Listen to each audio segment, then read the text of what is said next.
And in your teenage years, you decided, despite your interest in a lot of other sports, that golf was going to be the thing for you. Yeah, I got so much joy out of hitting that one great shot or holding that one lovely putt. That was what I wanted to do then for however long I could. And you were very quickly recognised at international level.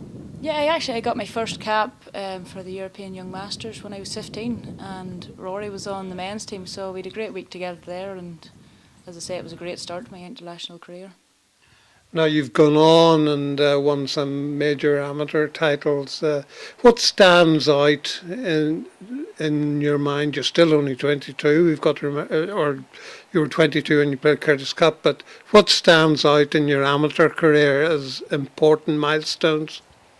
Probably winning the British stroke play at Royal Aberdeen was probably the biggest one on paper. It was 2009. But at one point they held the Welsh, the Scottish and the British title, which was pretty nice looking at the trophy cabinet. And domestically, you were doing well as well. Yeah, I won the ladies' close then in 2011, so that was always nice to add to the girls' close I had a few years before that. You had a thrilling win in the close, great form throughout the match play stages, and then in the final it all started to go wrong, apparently. Yeah, I found myself four down through 5. Didn't really know what was happening because I was playing quite nicely. So I think I had a strong word to myself and kind of sorted something out, and all of a sudden a few shots started to go my way and a few putts in the hole.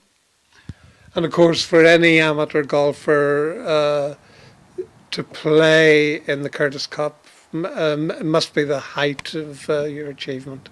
Yeah, it was probably one of the most fun weeks I had to do with golf. We had a great team, great camaraderie, fantastic course, and we were looked after really well. And I actually played nice, so that kind of helped things as well. And at the age of 22, you were the oldest player on either side. Yeah, they were giving me a bit of slagging that week. All right, getting the Zimmer frame out and that, but yeah, it was quite surprising. Yeah. You'd presumably had a great influence on you, the captain of that team, a legend in Irish golf. Yeah, Mary McKenna, fantastic. I've known Mary for a few years. She's definitely given me some great advice throughout the years, and having her as captain that week was really special. And do you keep in touch with those people that you've met on the amateur circuit all over this time? Yeah, I do, as many people as I can. It's funny, they kind of crop up in different things I'd be at, and yeah, we always have good fun, yeah. And you were saying that only recently you ran into Maureen Medill, another famous northerner who had a distinguished amateur career and then went on to the Pro Tour. Yeah, I was talking to Mary. We were down at listening to a teacher speak at a seminar, and I bumped into Maureen. Didn't know she was going to be there, and she's fantastic. She's great, very soothing voice that she uses in her commentary. So it's always great to talk to Maureen. And of course, just so we don't get too far ahead of ourselves, you did have a grounding in university golf. You had the opportunity to go to America. How did your time in Texas stand to you? I kind of learnt the hours you need to put into practice. They're very, very much kind of work as hard as you can over there. And I probably went out there maybe not putting as much hours into it. So I learnt that, and I learnt the kind of level I need to be at. And we got some great competition, like some of the best players in the world were playing. A couple of them have turned pro now, so that stood me in great stead then for when I came home, and I was able to use that when I got back here. And you did come back, and you came back to the National University at Maynooth.